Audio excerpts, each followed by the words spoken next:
Opa, alô? Estou escutando? Tudo bom, pessoal? Bom dia. Esse daqui é o painel que a gente está ministrando aqui da parte do Banking as a Service, com o tema de construir uma estratégia inovadora em serviços financeiros para o cliente. E a gente está aqui com o Felipe Félix, do Willbank, o Fabrício Tota, do Mercado Bitcoin, Daniel Moreto, CSU, e o Augusto Lins, da Estônia. Então, abrindo um pouco do tema, eu não estou escutando nada aqui, mas tudo bem. Falando um pouquinho, então, puxando o Daniel, para ele explicar um pouquinho mais sobre o tema para todos os interessados e como que o Banking as a Service aqui vai poder revolucionar aí o mercado de serviços e estruturas para proporcionar às empresas soluções inovadoras e integrar aí soluções bancárias com qualquer solução aí. Obrigado, Rodrigo. Obrigado, Victor, e toda a organização aí do MID pelo convite e participar neste evento. Um evento importante aí para a área de inovação. Para quem não conhece a CSU Digital, que acaba de mudar de nome recentemente, nós éramos conhecidos como CSU Card System, E a partir deste ano a gente mudou o nome devido à condição que vem acontecendo de mudança dentro da empresa, Então hoje nós atuamos principalmente na área de Banking as a Service, uma evolução do que já construímos ao longo de 30 anos com processamento de cartões, Quem não se lembra aí das processadoras, então nós temos já uma operação sólida nesse segmento e hoje temos expandido muito na área de Banking as a Service. E quando a gente fala de estratégia, de mercado para Banking as a Service, o Banking as a Service veio como uma inclusão. A gente vê dessa forma, porque vem permitindo não somente para que os bancos operem com a questão de oferta de serviços financeiros, mas também para o varejo fazer esse tipo de oferta. E isso gera uma inclusão muito grande.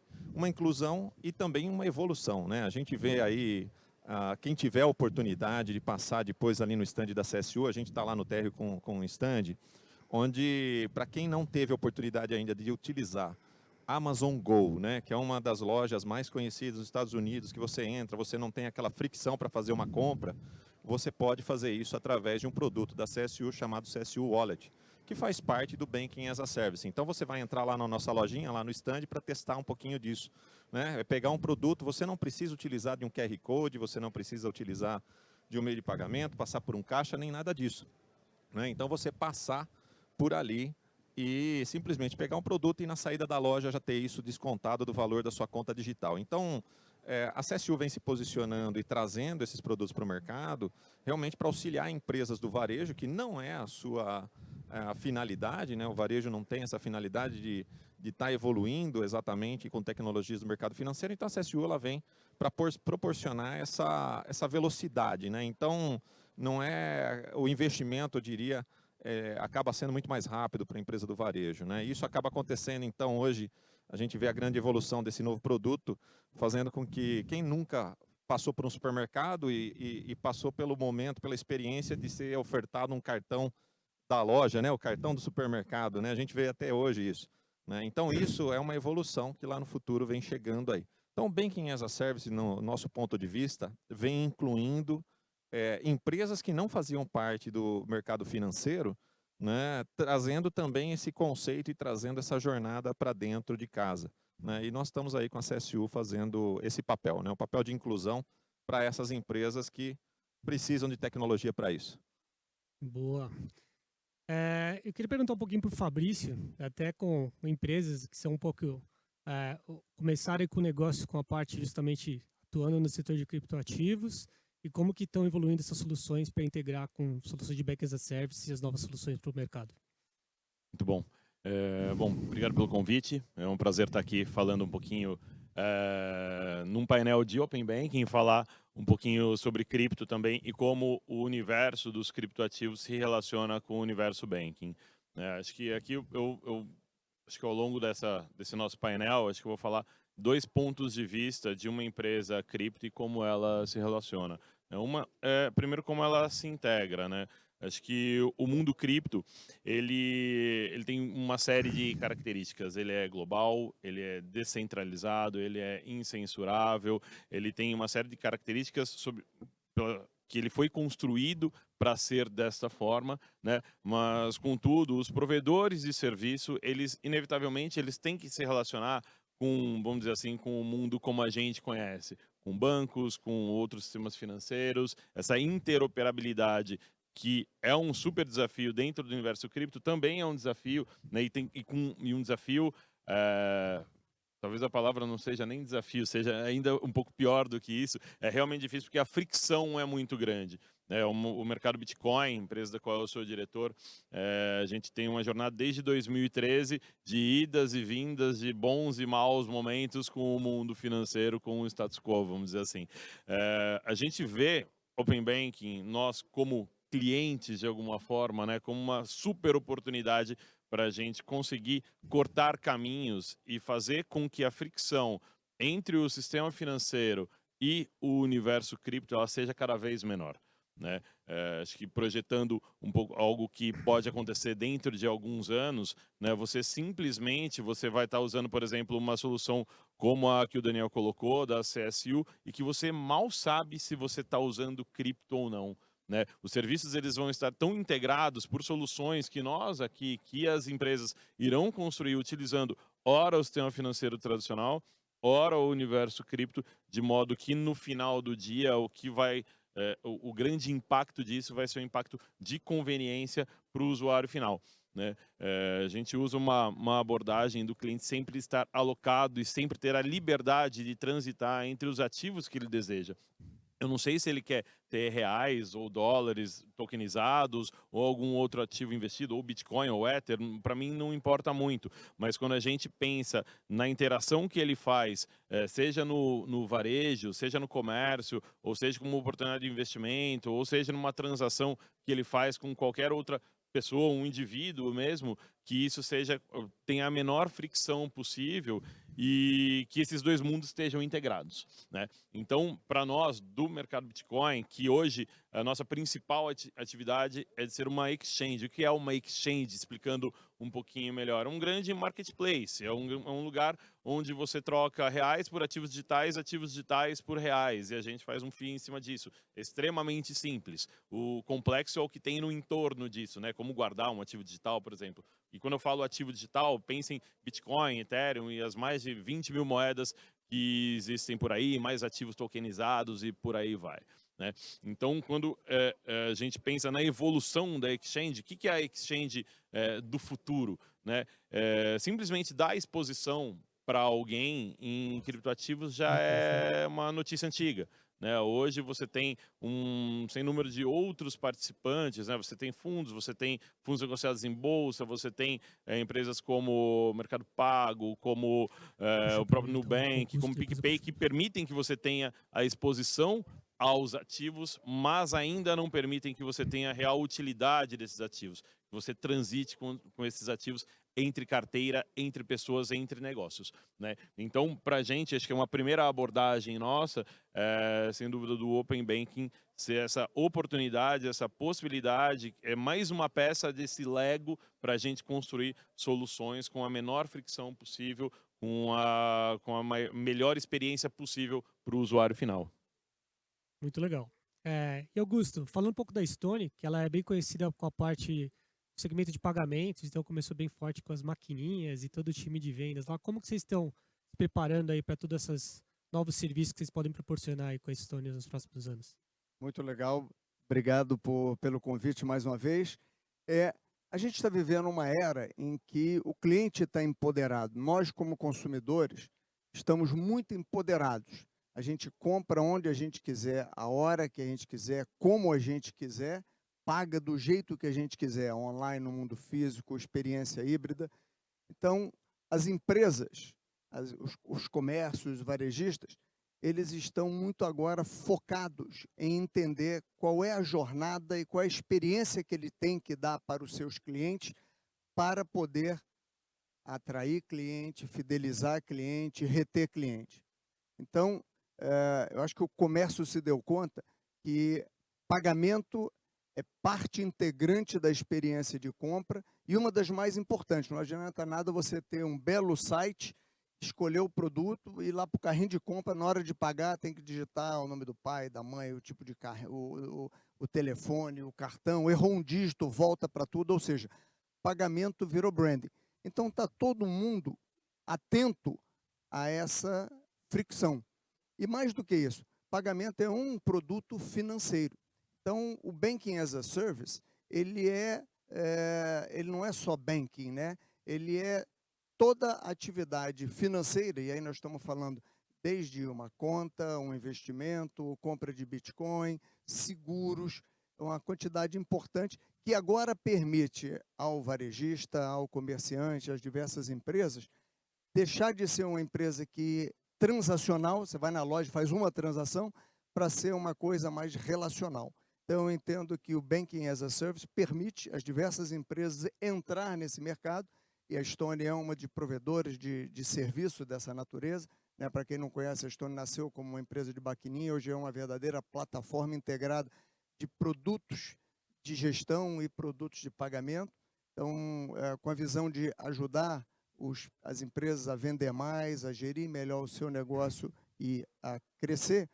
E a gente, então, lançou, né, esse tipo de serviço que vai permitir com que os clientes se relacionem com o seu cliente, com o seu consumidor, cada vez mais de forma eficiente, fidelizando eles e ajudando eles a vender mais e fazer com que os clientes estejam em contato, independente de ir à loja com a sua empresa. Né? Então, você, na realidade, leva o relacionamento para fora da loja ou leva o relacionamento para fora do seu site. Legal. E até, desculpa aí uma correção, pessoal, eu falei do Felipe, que estaria aqui representando a Will, mas eu estou com o Nicolas da Warren, desculpa, né? Então, a gente vai explorar um pouquinho aqui, justamente uma empresa que ela é especializada no segmento de investimentos, como que ela também pode ofertar tipos de serviços integrados aí para inovar justamente nessa parte de serviços financeiros, né? E que pode chegar ao cliente através de soluções como o Banking as a Service. Fica tranquilo, porque os nomes das empresas são parecidos, então ambas começam com W. Comum. Pessoal, obrigado primeiro pela organização do evento, pelo convite. É muito legal estar contando um pouquinho mais da história da Warren aqui no evento. E, resumindo, a Warren, a missão é entregar a melhor experiência de gestão de patrimônio possível no mundo, né? E para isso é muito importante que a gente foque no nosso core business, que é investimento, mas ao mesmo tempo eu tenho uma necessidade de entregar toda a oferta de produtos e serviços complementares. E aí aqui eu vou separar em 2 momentos a resposta. No primeiro momento, do lado como consumidor, eu acho que tem um case bem bacana aqui. Por exemplo, a gente está fechando a parceria com o mercado Bitcoin, então a gente vai oferecer cripto dentro da nossa plataforma, e é algo que está um pouco relacionado com o meu core business, mas não é o que vai mudar meu jogo. O que vai mudar meu jogo é investimento, mas eu preciso oferecer cripto, então isso é super importante. Outro caso que a gente tem é crédito. Eu não vou virar uma empresa de crédito, mas é importante que eu ofereça essas opções de produtos de crédito ligadas a investimento, né, obviamente, mas que eu tenha que ter toda essa plataforma de serviço. E aí o Banking as a Service me ajuda a focar no meu core business, que é o que é mais importante, é o que vai mudar o jogo para mim, e ao mesmo tempo eu posso conectar nesses parceiros para oferecer esse tipo de produto. E quem ganha no final é o consumidor, né, que tem mais abrangência, tem mais competição, então é super importante. E do lado como fornecedor, né, a gente já tem uma plataforma hoje de parceiros.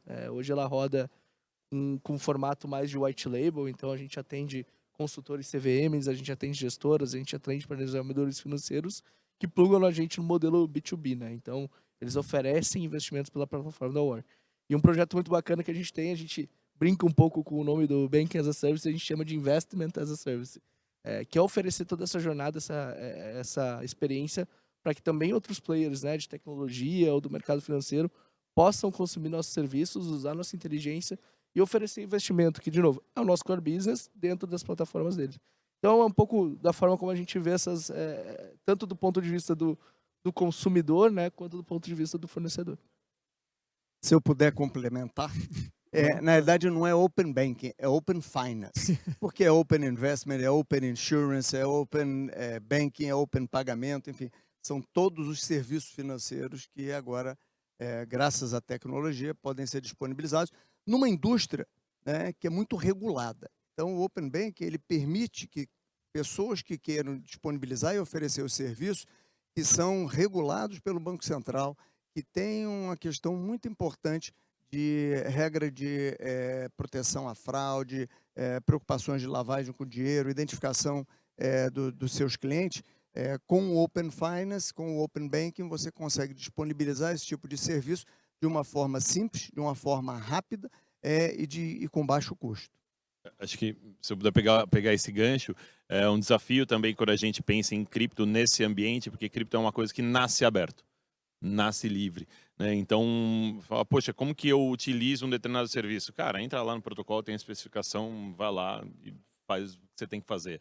E é um ethos que também vai para as empresas cripto, né? Então, toda exchange, como o mercado Bitcoin, desde o D0, tem suas APIs publicadas para você conseguir se conectar, ter cotação e poder interagir, fazer suas negociações por meio de APIs. Né? Então, é curioso assim você ver um mundo se abrindo, claro que por questões não só, mas também regulatórias e tudo mais, como isso se relaciona com o universo que nasce aberto. Né? Um outro as a service que existe, né, que o Nicolas comentou, é justamente o Crypto as a Service, que é justamente essa possibilidade que as companhias hoje têm de se conectarem em empresas como o mercado Bitcoin, né, para que elas possam oferecer serviços cripto através de suas plataformas. Né? É justamente aquela ideia, eu não preciso tocar diretamente, né? Eu consigo fazer através de alguém que é especialista. Eu discordo que não vai mudar seu jogo. Acho que vai mudar seu jogo, talvez não hoje, tá? Mas assim, talvez não seja hoje que você precise colocar toda a sua energia nisso.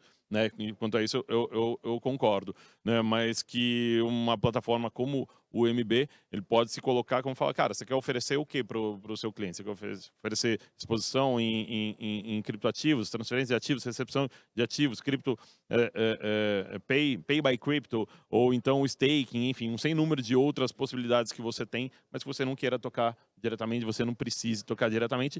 Lembrando também que a regulação também no mercado cripto está batendo na porta, já está chegando logo mais. Não faz diferença, mas tira da prateleira para ver o que acontece. Não, é um ponto super importante porque a gente tá vendo esse movimento de toda a tokenização de ativos, então a gente pode discutir, mas eu acho que seria um outro painel. Pô, será que a tokenização de ativos digital vai matar a registradora e a forma como a gente opera sobre o mercado de capitais? Já tem um voto aqui que sim. Mas a gente vê muito esse movimento e eu acho que, pegando linha no que vocês falaram também, esse bootstrap de você conectar toda, né, o arcabouço de sistemas, o arcabouço legal, o arcabouço de tecnologia no mundo de cripto, ele acaba sendo muito grande para você rodar essa operação, né? Então, quando eu falo de uma empresa de crédito, é um bom trabalho iniciando pelo regulador, para depois entrar na parte legal, para depois você entrar na parte de sistemas, e acaba que eu levo 3, 4 anos para colocar esse produto de pé, né? Enquanto eu consigo pilotar com um parceiro muito rápido, o que é super importante, eu consigo validar minha tese. Em determinado momento, talvez eu vá chegar para esse parceiro e vou falar, putz, chegou a hora de eu montar minha própria operação porque não está compensando mais. Mas é um acordo que é feito e todo mundo entende a regra do jogo, né? Então, acho que é bem claro e as duas partes se ajudam até que chega um momento de, legal, obrigado por tudo, vamos continuar sendo parceiros em outras frentes.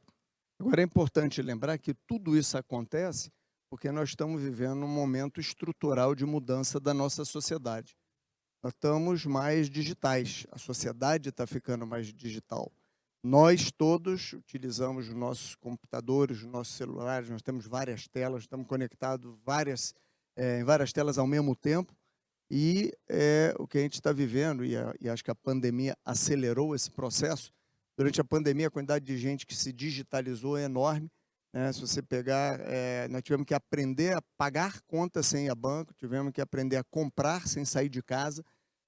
Depois veio o auxílio emergencial, que digitalizou mais de 30 milhões de pessoas. Depois, no final de 2020, veio o Pix, que cresceu de forma astronômica e também digitalizou uma quantidade enorme de pessoas, porque para usar o Pix, você precisa ter uma conta digital, você precisa ter uma conta de pagamento, você precisa ter uma conta corrente, e junto com ela vem também um cartão de crédito, de débito pré-pago.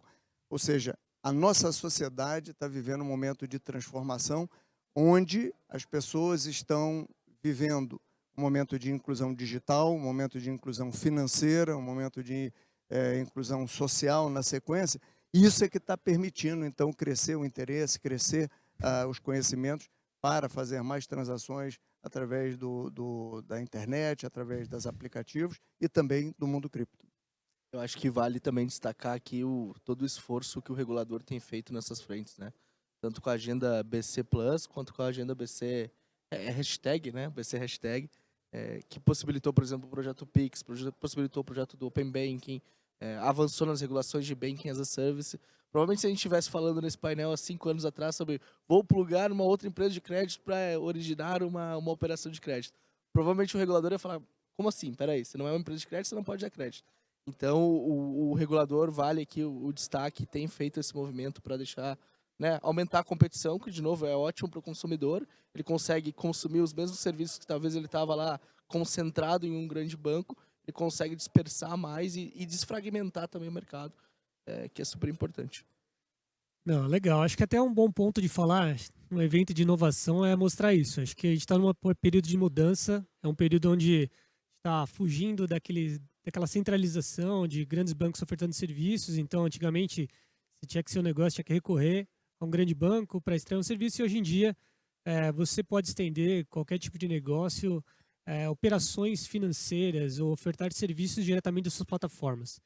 Então, um processo que vem bastante, que o pessoal menciona bastante, essa parte de API, integração, oferta disseminada, é bem legal de ver como as empresas de vocês estão provendo isso para qualquer tipo de negócio e saindo um pouco da necessidade de fazer um grande contrato, algum processo como acontecia antes da pandemia, 2, 3 anos atrás no mercado, né?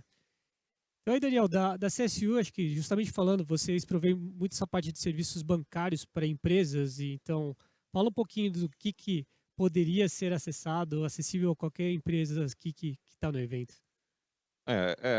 Obrigado, Rodrigo. Acho que a grande ponto aqui é que tão rápido hoje uma empresa consegue entrar e atuar no segmento, né, de serviços financeiros, ofertar produtos financeiros, né? Porque construir hoje tudo do zero leva seu tempo. Você tem a questão de regulação, você tem a questão de licenças, você tem uma série de questões que demora-se a aprender, né? E os seus concorrentes já estão passos, anos à frente, né? Quem já está no mercado. E como você faz para alcançar isso, né? O que eu digo sempre tem a questão dos parceiros. Foi o que o Peixoto acabou de comentar aí da Warren, né? Que utiliza parceiros. Nós temos muitas empresas que fazem parte hoje e utilizam do ecossistema CSU, utilizam das nossas licenças, da nossa tecnologia, né? E depois, no momento, acaba acontecendo, às vezes, de internalizar, ou então acaba crescendo mesmo com a gente. Mas a nossa função hoje, como a gente vê, é como que a gente acelera esse processo de inserção no mercado, né? Porque você entra hoje numa plataforma de Banking as a Service, não é simplesmente você ter uma conta digital. Eu acho que isso é o mínimo que você tem hoje, né? Possibilita a utilização do Pix, possibilita uma série de outras coisas, mas o usuário, ele quer utilizar um criptoativo, por exemplo, né? Porque você tem a diversidade no Brasil, ela é muito grande. Você tem desde a pessoa que utiliza somente o Pix, mas você tem também aquele usuário que é o heavy user, que quer fazer a parte de investimentos, né? Ele quer ir para uma área de DeFi, ele quer fazer investimentos em CDB, ele quer fazer investimentos no marketplace financeiro. Então, você tendo tudo isso já dentro do seu pacote, possibilita, né, você montar simplesmente um Lego, né? Hoje, então, uma empresa que não atua no mercado de serviços financeiros, não oferta isso, hoje ele pode simplesmente pegar com a CSU e falar, olha, eu quero montar meu quebra-cabeça dessa forma aqui. Eu quero na minha plataforma A, B, C, D, e com isso eu já vou colocar, né? Então a empresa acaba cuidando da sua estratégia e a gente cuida do outro lado, que é da parte de regulação, na parte de atualização tecnológica, né? E vai colocando isso de forma que todo mundo possa participar, né? Então a gente participa muito ativamente na estratégia aí de grandes empresas. A gente vê aí hoje AMI Digital é um dos nossos grandes clientes hoje dentro da CSU, a Porto Seguro, né? Eu acho que o Kaoru está por aí, né? Que tem aí o cartão da Fórmula 1 para quem está esperando aí a Fórmula 1 no final de semana, tem o cartão aí, devem ter visto na internet, né? Esse é um cartão processado pela CSU também. Então a gente tem hoje, desde produtos físicos utilizado por corretoras de criptomoeda, né?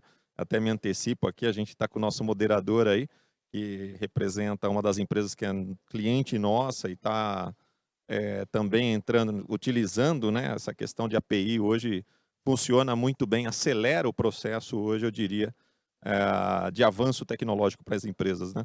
Então, não é simplesmente a inserção do consumidor final, né? Existiu essa parte, como o Augusto mencionou aqui com a pandemia, onde nós ganhamos aí em avanços tecnológicos 10 anos em 1 ano e meio, 2, né? Mas tem também o lado das empresas, né? Que tanto as empresas evoluíram. Então, tem empresa que tem o seu capital para evoluir e quem não tem, né? Então, essa é a nossa função. Como que a gente acelera a um custo menor e coloca essas empresas dentro do game, né? Como a gente traz para o game essas empresas, tanto do varejo como fintechs, né?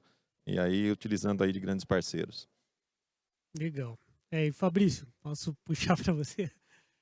Então, falando um pouquinho que você menciona de tokenização e até como que hoje em dia é uma alternativa para pessoas terem acessos a investimentos antes que só eram assim, ofertados ou acessíveis por grandes investidores e bancos. Como que funciona essa oferta nova e como esse novo modelo de oferta aí para o mercado? Legal. Acho que no começo da minha primeira fala eu falei um pouco sobre essa ideia, essa fluidez, né, que existe no mercado cripto. Você não só pode pagar do jeito que você quiser, mas com o que você quiser, né, com os diversos ativos que existem. E boa parte desses ativos, eles são as criptomoedas que elas existem por si só, sem nenhum...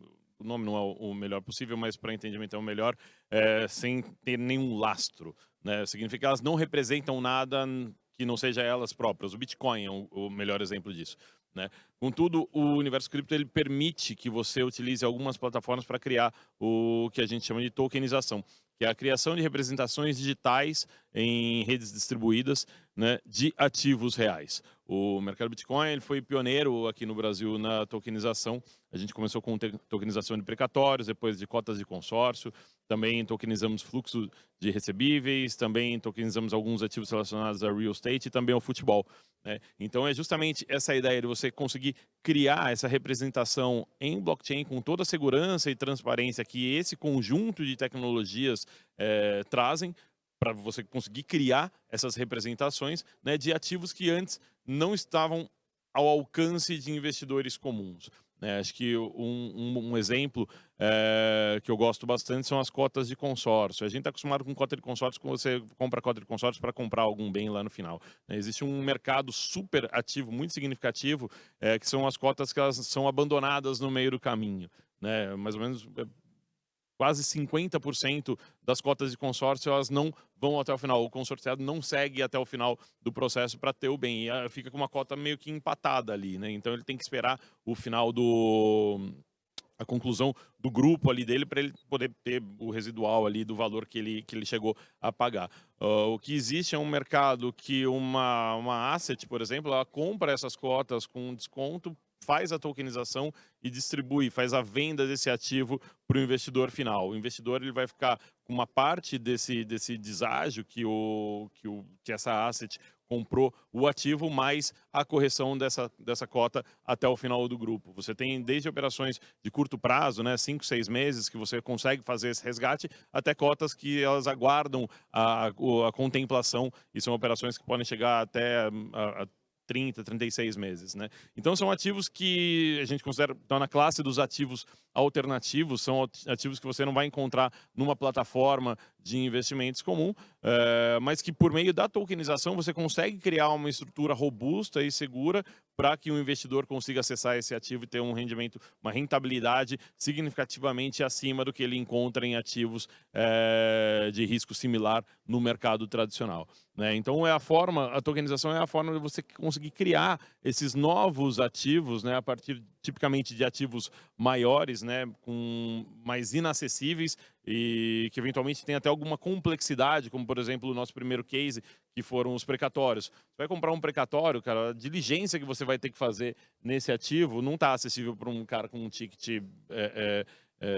comum, de um investidor comum, né? Então você não consegue fazer a due diligence nesse ativo, você não vai conseguir sequer encontrar esse ativo, já é um mercado bastante sofisticado e profissionalizado. Quando a gente se insere com a robustez de uma empresa como o mercado Bitcoin, né, como um participante desse mercado que está perseguindo ativamente essas cotas para posteriormente fazer a tokenização e a distribuição, aí as coisas ficam muito mais simples e o investidor consegue acessar o mesmo ativo que tesourarias de grandes bancos acessam, né? Então, você pega um precatório federal, ele é um ativo que ele tem uma rentabilidade muito interessante, né, no que chega ali para o investidor, no final das contas vai ter correndo risco o governo federal. Então, se você pensa na tokenização, extrapolando um pouco, né, o que vem depois, o que mais pode ser tokenizado? Basicamente, tudo pode ser tokenizado, né? Só que você acaba...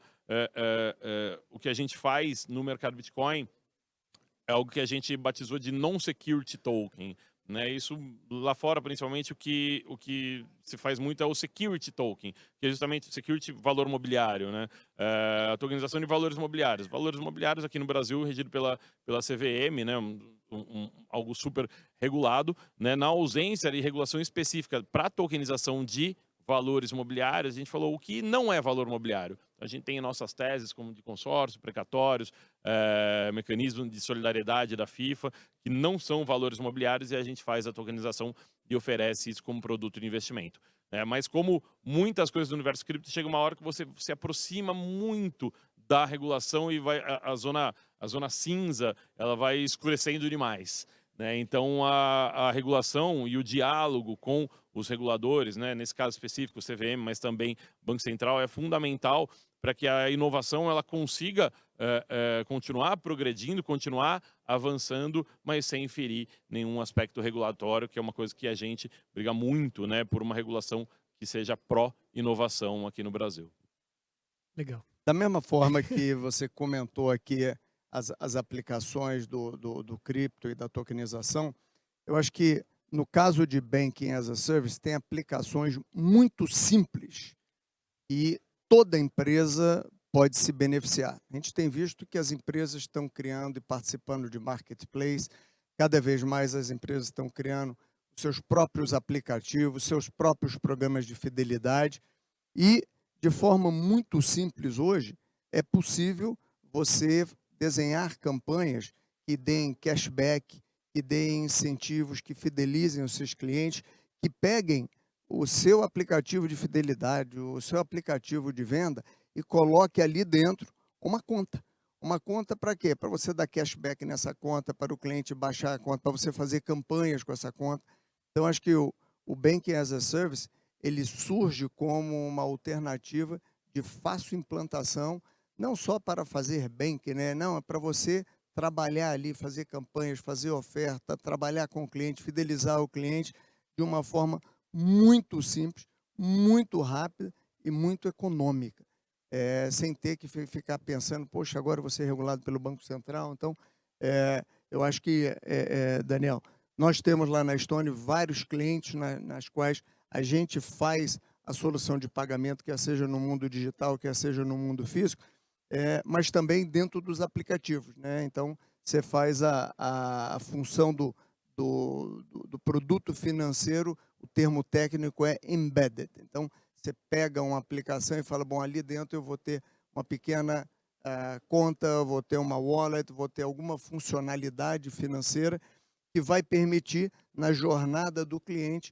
eu estar disponibilizando isso para o cliente poder pagar a conta, para o cliente ter dinheiro, para eu dar um cashback, para ele comprar um seguro, para ele comprar alguma coisa, porque a realidade é que todos nós precisamos de serviços financeiros, mas a gente não necessariamente precisa de banco.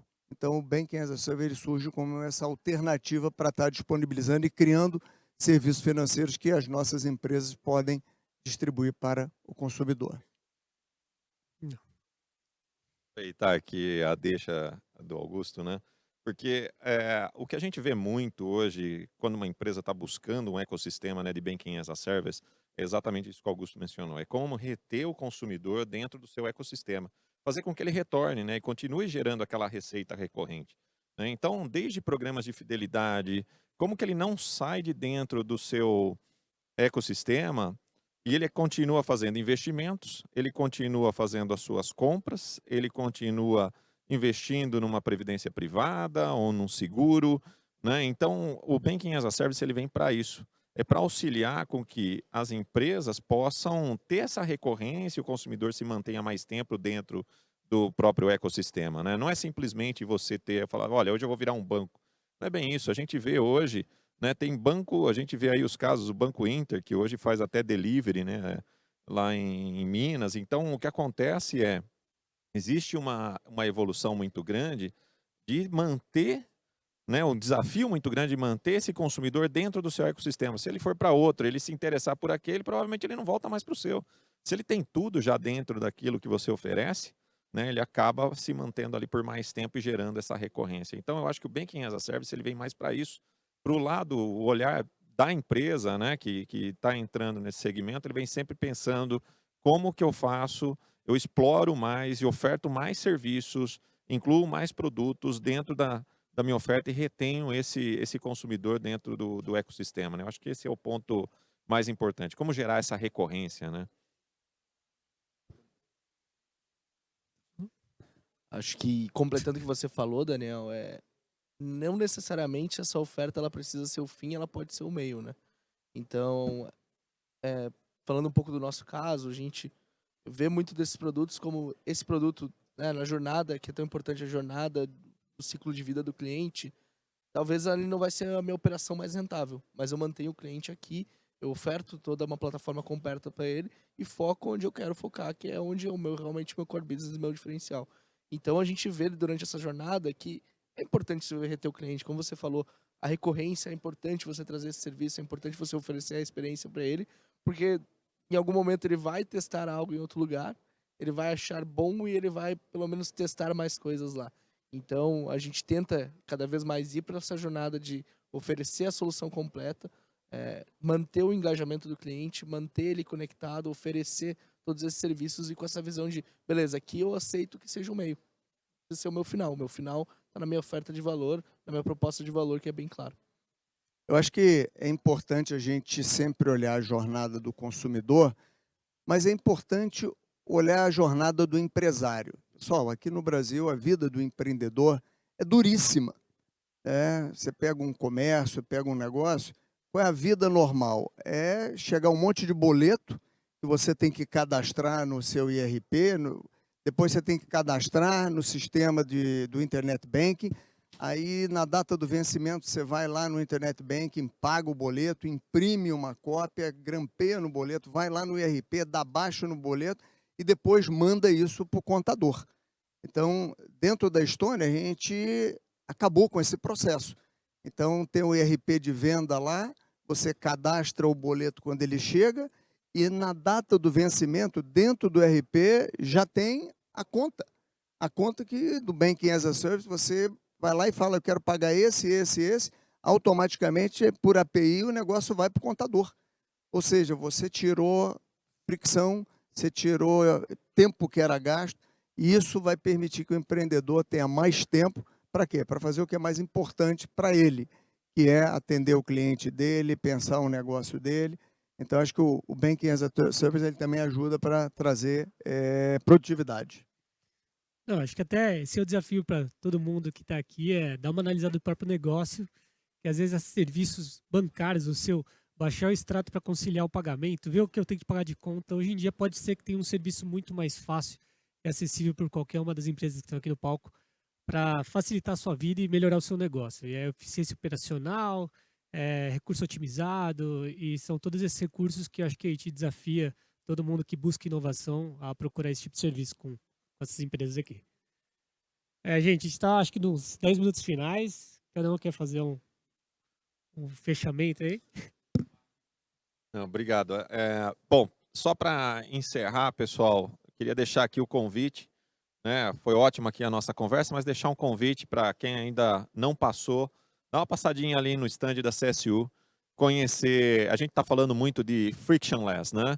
A gente acabou falando aqui sem fricção, né? A experiência do consumidor em como utilizar, né? Então a gente está com uma nova solução hoje, estamos lançando aqui no evento, né? Quem quiser passar ali, a gente está num formato mais acessível para que as pessoas possam sentir um pouquinho da experiência de como fazer uma compra sem ter que baixar um aplicativo, sem ter que tá apontando para um QR Code, né? Simplesmente você entrando na loja e tendo já a sua conta digital, você podendo já fazer a sua compra, simplesmente pegando o produto na prateleira e saindo dela já com o valor descontado ali. Então, quem quiser ter essa experiência, fica aí o convite, né? Passar ali pelo nosso stand, conhecer um pouquinho mais, né, do que um dos produtos que a CSU hoje tem aí no mercado, né?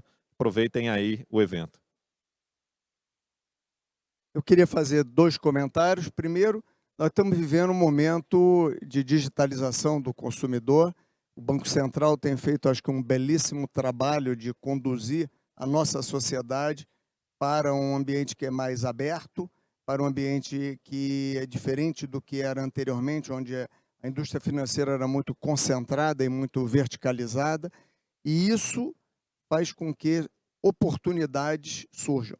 Então, eu convido todo mundo que tem um negócio, que tem um comércio, que está empreendendo, a estudar um pouco mais o Open Banking. O Open Banking está nas suas fases ainda embrionária, e dentro do Open Banking, as diversas oportunidades que tem podem ser capturadas com soluções de Banking as a Service. Então, eu pessoalmente acho que todo grande comércio, todo médio comércio, pode se beneficiar disso e deveria estar estudando isso de forma profunda. Acho que na mesma esteira eu vou deixar um convite também, mas acho que um convite um pouco mais abrangente, né? Acho que para quem ainda não conhece, não se envolveu um pouco em cripto, acho que esse seria o meu principal convite. E se eu não vou recomendar comprar ou vender determinado ativo, vou recomendar fortemente que vocês estudem pelo menos um pouco. Óbvio que a parte mais fácil de se aprender é colocando alguma grana ali, né? Porque daí você vai realmente olhar o que está acontecendo. Mas mais do que saindo um pouquinho de preço, mas olhar um pouco o que essas tecnologias estão fazendo, o que elas estão criando no mundo, né? A gente falou um pouquinho de cripto aqui, mas não falou de outros temas como finanças descentralizadas, não falamos de NFT, não falamos de staking, não falamos de uma série de outras coisas que a gente poderia falar aqui, que é um universo tão rico, tão novo. Você falou que o Open Finance está algo embrionário. Cripto é de 2008, 2009, talvez seja um jovem adolescente, um pouco rebelde já, talvez, né? Acho que esse comparativo talvez valha, mas é algo ainda muito novo, né? Acho que o nosso motto lá no mercado Bitcoin é: quem chega antes vence. Fala, pô, mas tava lá atrás, o cara comprou por $200, agora o cara tá rico. Fala, não, ainda é antes, ainda é muito cedo, né? E vocês aqui, tanto como indivíduos, mas também como profissionais, né? Como o cripto pode ajudar a sua empresa, a sua companhia, né? O seu dia a dia, que outros serviços você pode ofertar para o seu cliente utilizando essas tecnologias, né? Acho que o momento agora, principalmente se a gente pensar, entrando um pouquinho mais em cripto, a gente está vivendo o que a gente chama de bear market, né? Uma queda muito acentuada de preços, um período aí de pelo menos 12 meses, né? Desde a última máxima histórica do Bitcoin, que é o grande driver do mercado, mas que é um momento muito importante de construção também, né? Então, muita coisa está sendo construída agora, né? Nesse momento que não tem tanta euforia. Eu brinco que é bom, porque o telefone dos executivos ele vibra 5 vezes menos nesse momento do que vibrava um ano atrás, o que é péssimo para você se concentrar lá atrás. Então, é um grande momento importante de construção também, e que pode se expandir para outras companhias, para outras indústrias.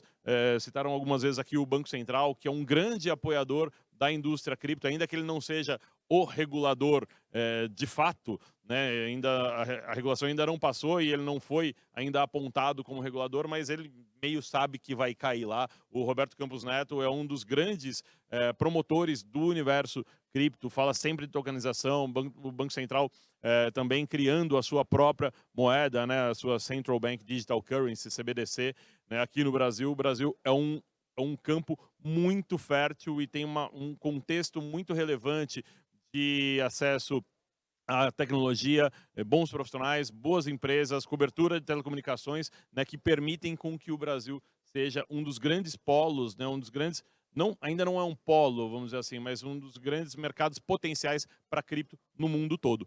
E acho que todo mundo aqui pode se beneficiar muito disso.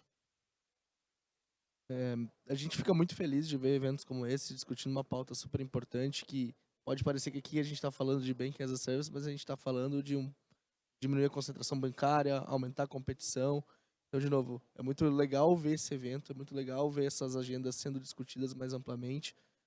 E acredito que todo mundo que está aqui, pegando carona no que o Augusto falou, vai vai procurar mais sobre Open Banking, vai pensar como conectar isso no seu negócio, até mesmo oferecer mais produtos e serviços. E aqui eu queria deixar um convite para quem tiver interesse na nossa plataforma de parceiros, é algo super legal, é algo que a gente consegue oferecer toda uma experiência white label, onde você consegue oferecer e começa a botar testar um pouco desse mundo de Banking as a Service.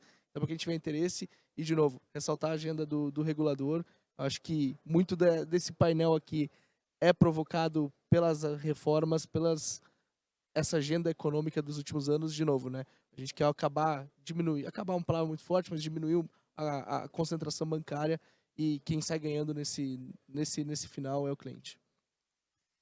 Não, legal. Então, como todo mundo falou, acho que é um bom momento para se desafiar e pensar como revolucionar, como mudar o que você vinha fazendo até hoje, porque teoricamente a gente pode, na verdade, ter acesso a novas experiências, novos serviços e não depender tanto de outras pessoas. Acho que eu sou um pouco também do mundo descentralizado. Eu acho que aqui está o caminho para você repensar do seu negócio, entender o que você poderia fazer de diferente e melhor. Então, é uma coisa que não precisa mais delegar para outra pessoa, você pode trazer parceiros para ofertar isso para o seu próprio cliente. Então, é um processo bem interessante.